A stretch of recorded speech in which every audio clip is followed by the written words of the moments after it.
Morning, everyone. Yes, we're going to discuss the latest evidence to be coming out of the COVID inquiry at the moment. So we had Patrick Vallance on yesterday, who was Boris Johnson's chief scientific advisor, because all through 2020, Boris Johnson and other government ministers insisted that they were following the science. Now, the ministers who were of most note would be Boris Johnson, Matt Hancock, Rishi Sunak, and Michael Gove.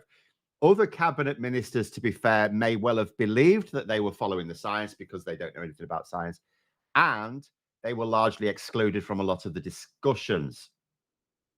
But so those are the four to bear in mind when we're talking about those who had access to all of the scientific advice, who attended the meetings of the politicians, that is. The four to focus on are Boris Johnson, Rishi Sunak, Matt Hancock, and Michael Gove, because they were at those meetings.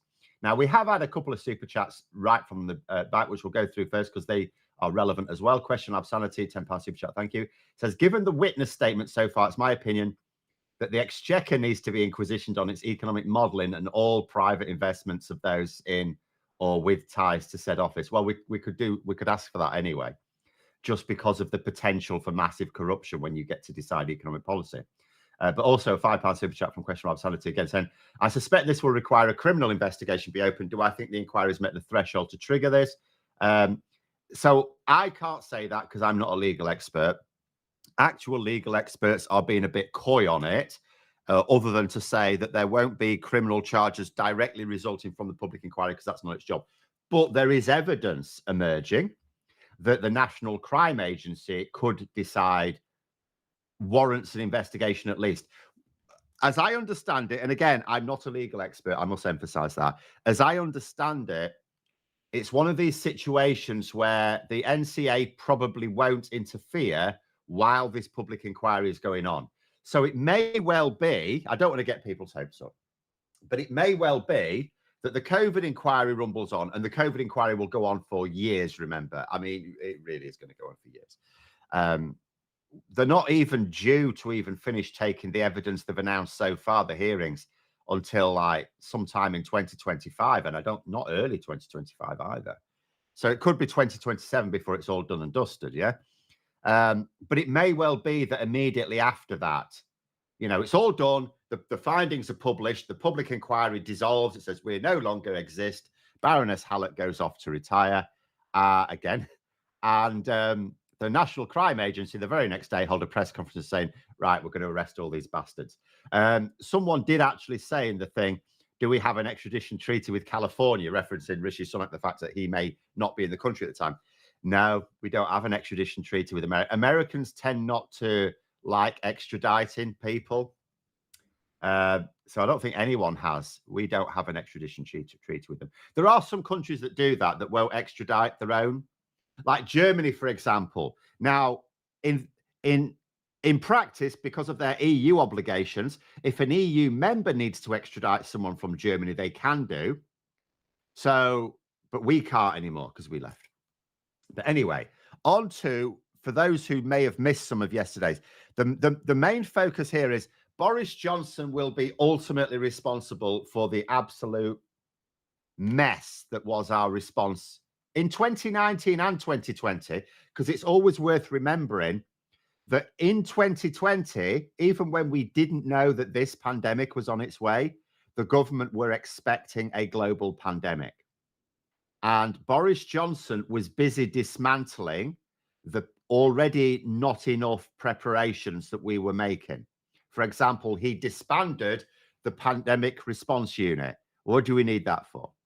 However, politically speaking, if we focus on the politics, although Boris Johnson is primarily responsible, he is no longer in charge. So in terms of the politics, the main person of interest is Rishi Sunak. He was the Chancellor. He was very much involved in top-level discussions, and he was personally responsible for approving the Eat Out to Help Out scheme. Now, Rishi Sunak, he hasn't actually given evidence to the committee, to the inquiry yet.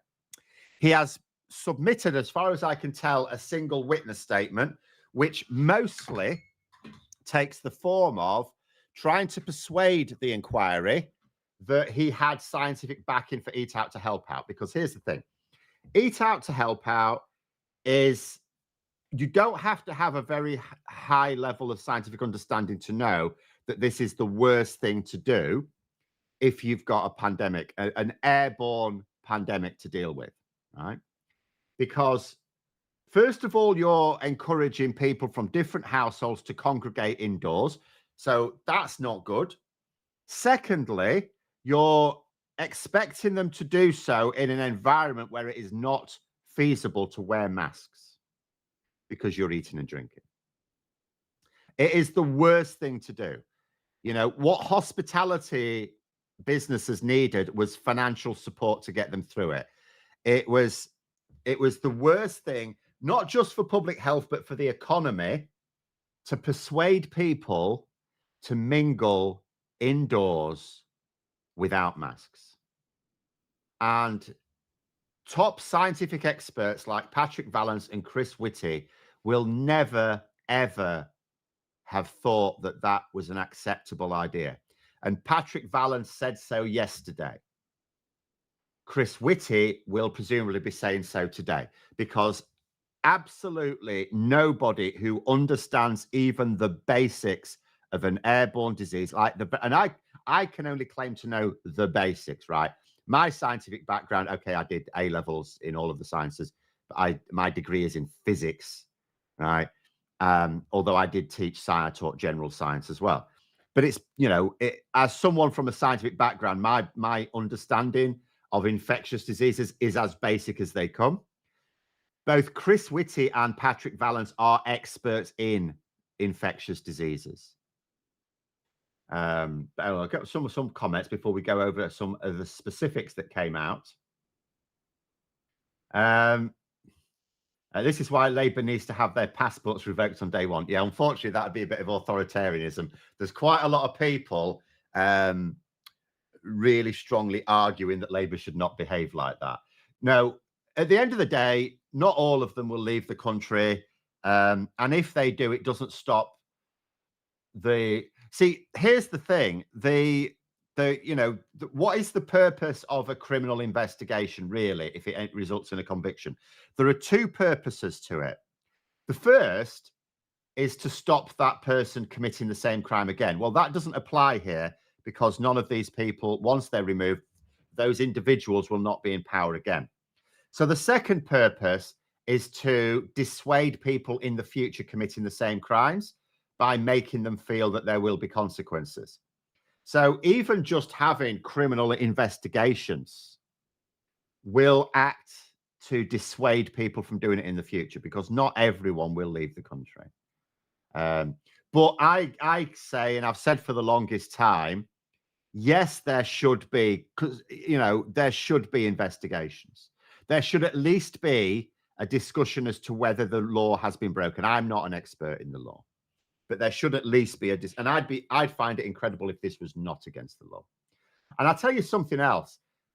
If it is deemed by prosecutors, because we've got plenty of evidence, they cannot say, oh yeah, in theory, some of these things would be against the law, but there's not enough evidence. There's absolutely enough evidence.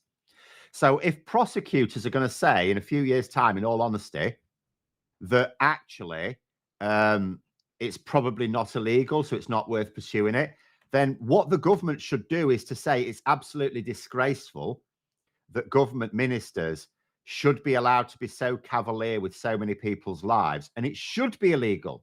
So actually what that Labour government should do, if it transpires that there's nothing really for prosecutors to go after, is to say, well, why is that?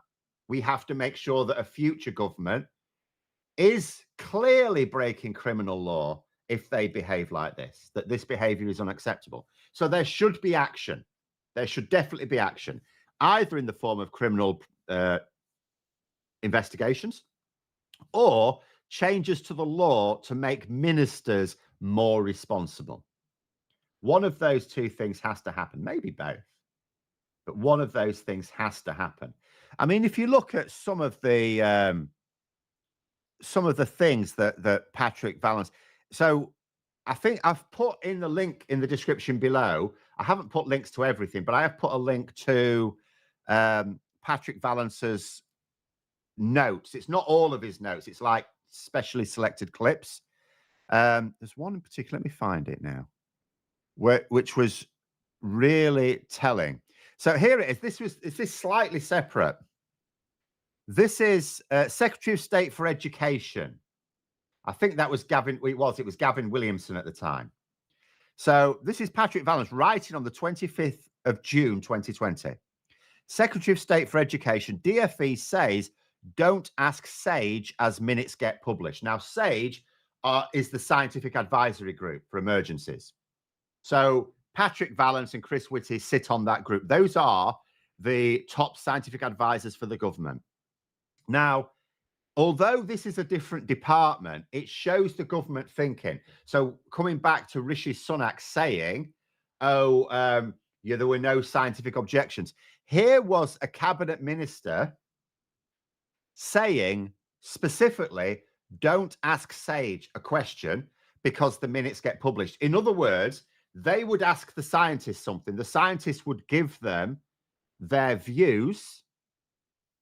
And because those minutes get published, unlike government meeting minutes, the public would then know that the scientists were against. So basically, like we had this mad policy in schools where there was a brief period where you had to wear, because I was teaching at the time, you had to wear face masks in the corridors, but not in the classrooms. Now, in my classrooms, you absolutely did.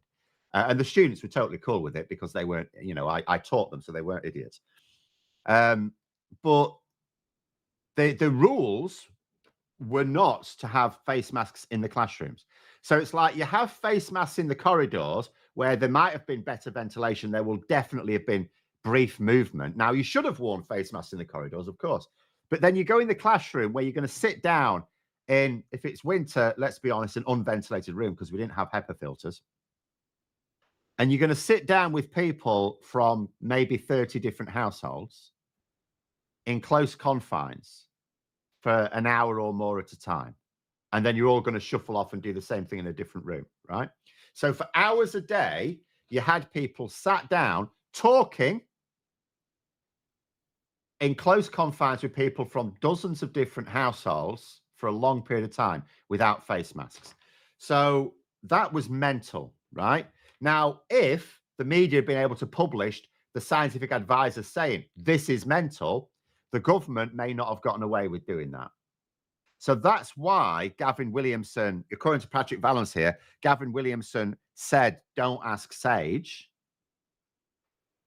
because he didn't want the public to know what the scientists really thought. Because if the scientists had a meeting with Boris Johnson, like it was a government meeting where the cabinet secretary is taking the meeting minutes down, you don't get to see those minutes. I'll tell you what we will see in not even 20 years time now, 17 years time, but there's the 20-year rule. So all of those government minutes are going to be published. So we're going to find out. Unfortunately, that's going to be a very long time in the future. Johnson understands what he wants to. Actually, in all honesty, I honestly don't think he does. I'm going to... When Patrick Vallance said that Boris Johnson simply didn't understand some things that I would consider basic, and although they're, you could argue they're advanced scientific concepts, you're not taught them at GCSE, for example. I could teach someone how, I don't know what Graham's just done to me there. I could teach someone how exponential growth works. You could teach it to someone. You don't have to be above average intelligence to be able to cope with it. You might have to spend a few minutes. You might have to have some charts, but you could explain that. I actually do think that Boris Johnson, I think Patrick Vallance is right that Johnson just fundamentally, it's not that he chose not to understand it, that there were some things he couldn't. And we have to bear in mind, first of all, I will say this and I'll say it again. Boris Johnson is not a clever man. People who say he's clever, on what's your evidence for the fact he's clever? That he had a degree from Oxford? His degree from Oxford didn't even have exams. The particular, first of all, the degree he did, classics, was a form of classics, was just, he had to learn a couple of dead languages. Okay, but people, very thick people can learn languages and learn some passages. It was like, it was like having a degree in Harry Potter. It was a degree in books that were written 2,000 or 3,000 years ago. That's what it was a degree in. And there were no exams. Your tutor just gave you a grade. That was the nature of his degree. He's not done anything that proves he's clever. Brian Ferguson, €2 super chat. Thank you. It says, and Johnson and Sunak's WhatsApps. Yes. Well, we don't have all of those yet, do we? I imagine that will come to a head when they have to give evidence. Now, I don't know when Rishi Sunak's supposed to be giving evidence. Boris Johnson, it's supposed to be next month. So Rishi Sunak will presumably, I don't know whether it's before or after Boris Johnson gives evidence. I'll tell you what's going to be interesting when both of them give evidence, though, is Boris Johnson will definitely be trying to achieve 3 aims. First of all, he'll try to rescue his own reputation. Obviously, his reputation is taking a massive battering from this thing. And although you could argue only so much of it is making it into the mainstream media, nonetheless, as soon as Boris Johnson's given evidence, it will be very newsworthy and the media will have to report on it. And if he says something that contradicts evidence given by multiple other people, because he'll be doing it under oath. He will be under oath. Guarantee that. The second aim is, speaking of being under oath, he aims not to do anything that will invite perjury charges. That's not to say he won't tell lies, because he told lies in the Privileges Committee hearing when he was under oath for that as well. But he will not tell lies that are so blatant in terms of, like, the bar for meeting criminal charges. And his third aim will be to try and throw Rishi Sunak under the bus. And this is where Boris Johnson may come unstuck, because I think he will want to use the opportunity to throw Sunak under the bus, but that'll be tricky because everything that Sunak was responsible for, Boris Johnson was ultimately responsible for. So that'll be quite interesting.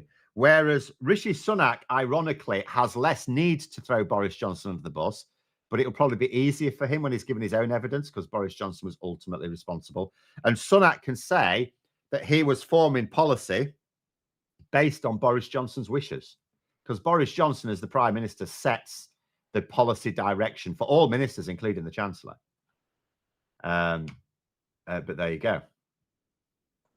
Ira's saying, everyone knows children are the main vector of infection in the community and knew when kids went back to school that COVID was spread.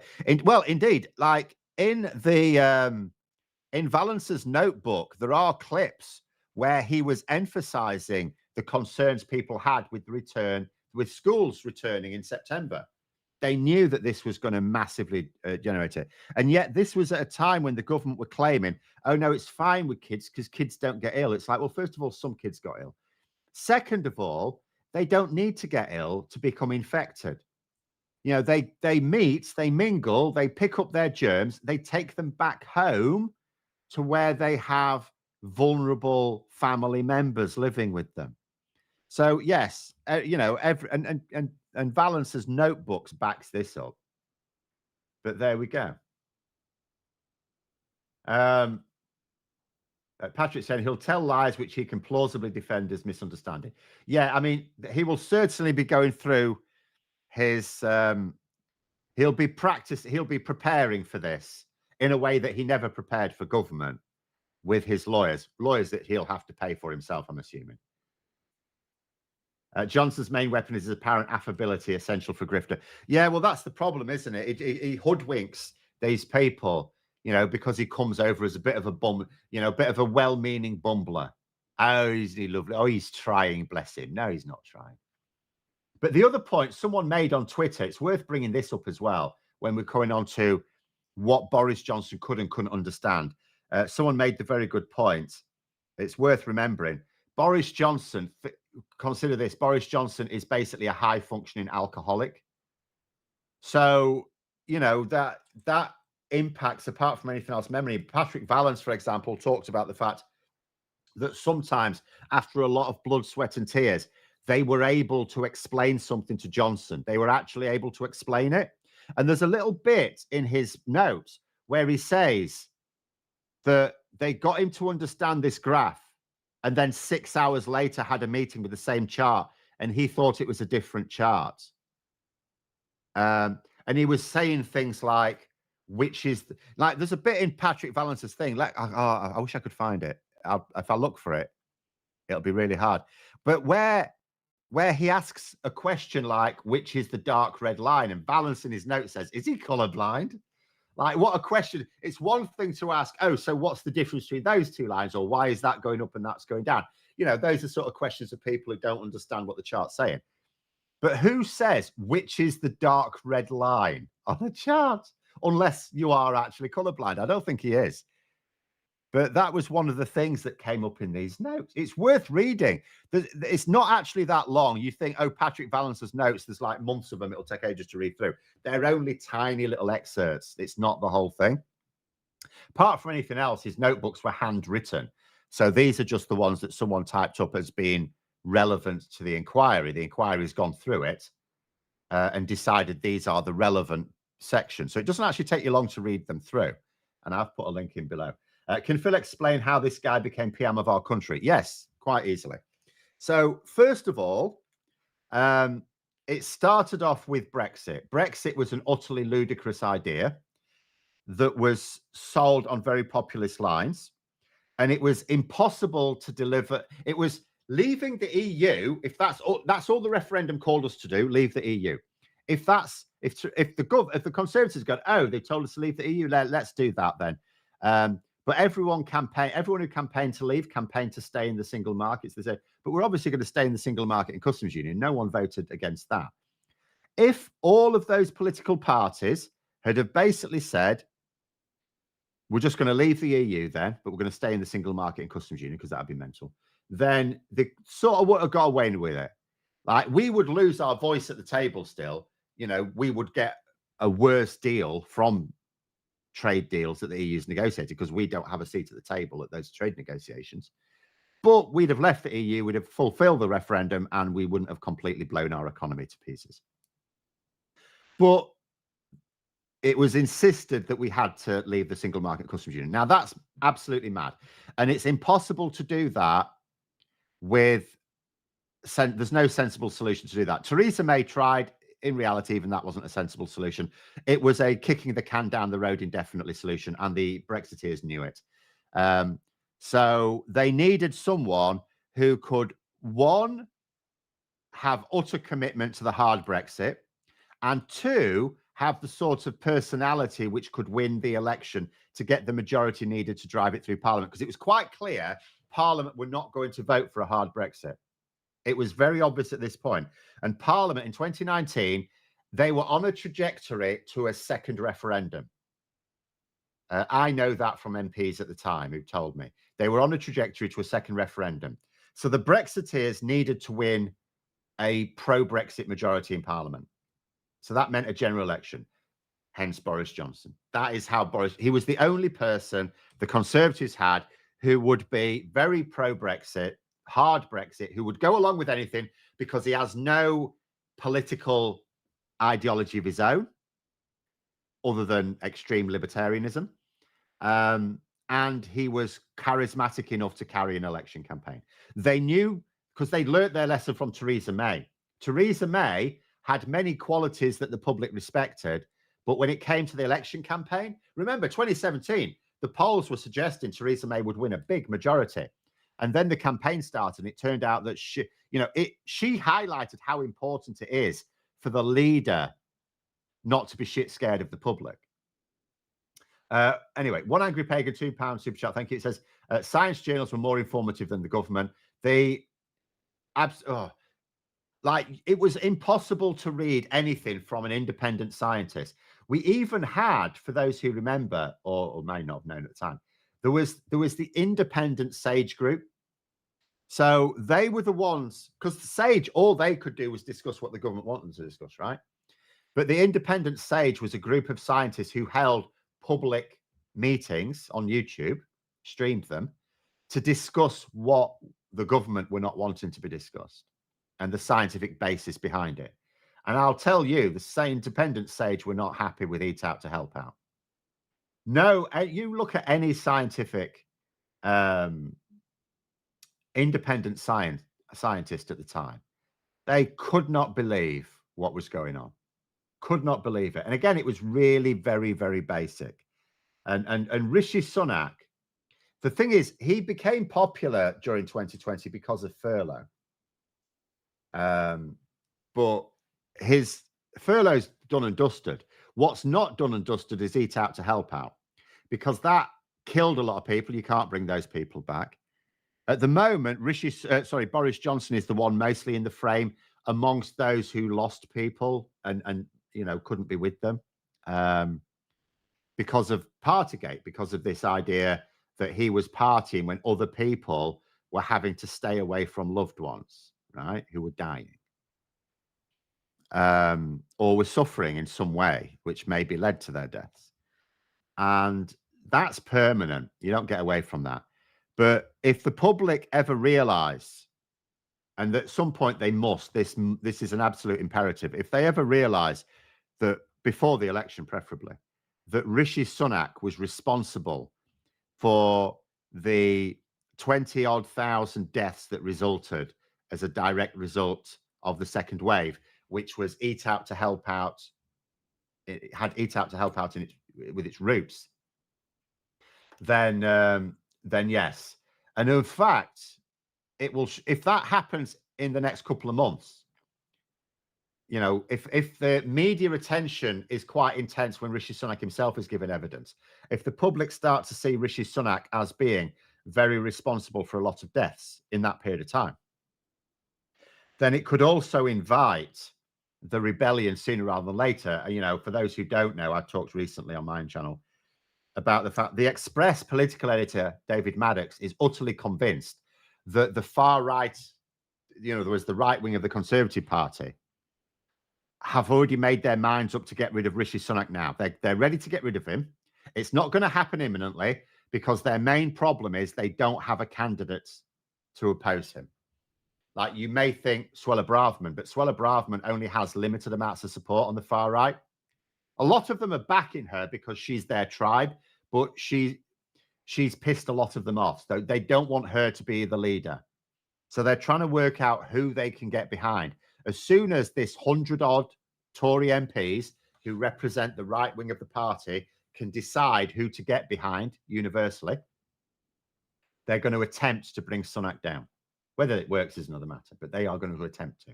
So we're told that may happen in the new year, but it will not happen until they can. So that's what they're working on at the moment. Now, something like this, if Rishi Sunak's personal approval rating sinks lower, then, that can only hasten that.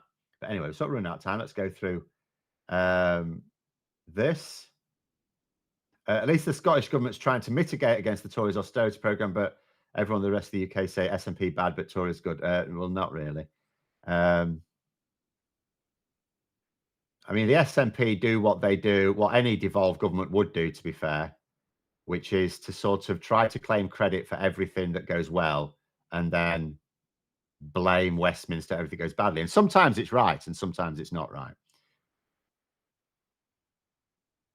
But the SNP at the moment are struggling because one of their most senior members of the government not only allowed their child access to their government tablet, but ran up 11 grand's worth of charges, which they're trying to charge to the public, and then lied about it. So again, I will say the SNP are nowhere near on the same level as the Tories. It would be ridiculous to suggest otherwise. But also to suggest they're paragons of virtue is equally ridiculous. Politicians are politicians. And if you want to have politicians who are paragons of virtue, my advice would be never to blindly defend any of them. Take it on a case-by-case basis. You can defend politician A one day and you can attack them the next day.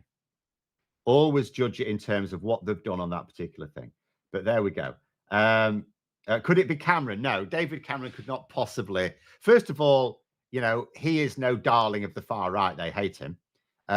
He is very right wing economically, but he's more liberal socially, right? And when I say the far right, I don't just mean that they're right wing economically, like far right economically. I mean they're also very authoritarian. When we say the far right, we tend to mean those who are very authoritarian.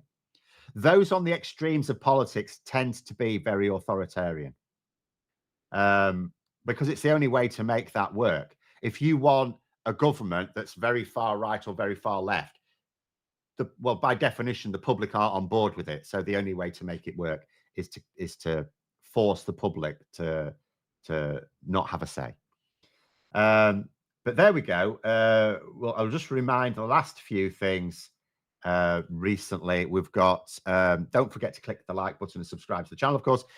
There's details about Graham's imminent trip to Ukraine to deliver Lego to children in the description below, as well as a link to an article on some of what Valence said in the evidence yesterday, as well as a link to his notes, or some of his notes. But if you want to read other things, all you have to do is go onto the COVID inquiry website and in documents, put in the search the person, and you can get. So if you want to read all of Patrick Valence's witness statements, just put Patrick Valence in and it'll come up with all of his all of the witness statements. You can read through those as well. But thanks very much for coming on, everyone. Have a very good day, and until next time, I'll see you later.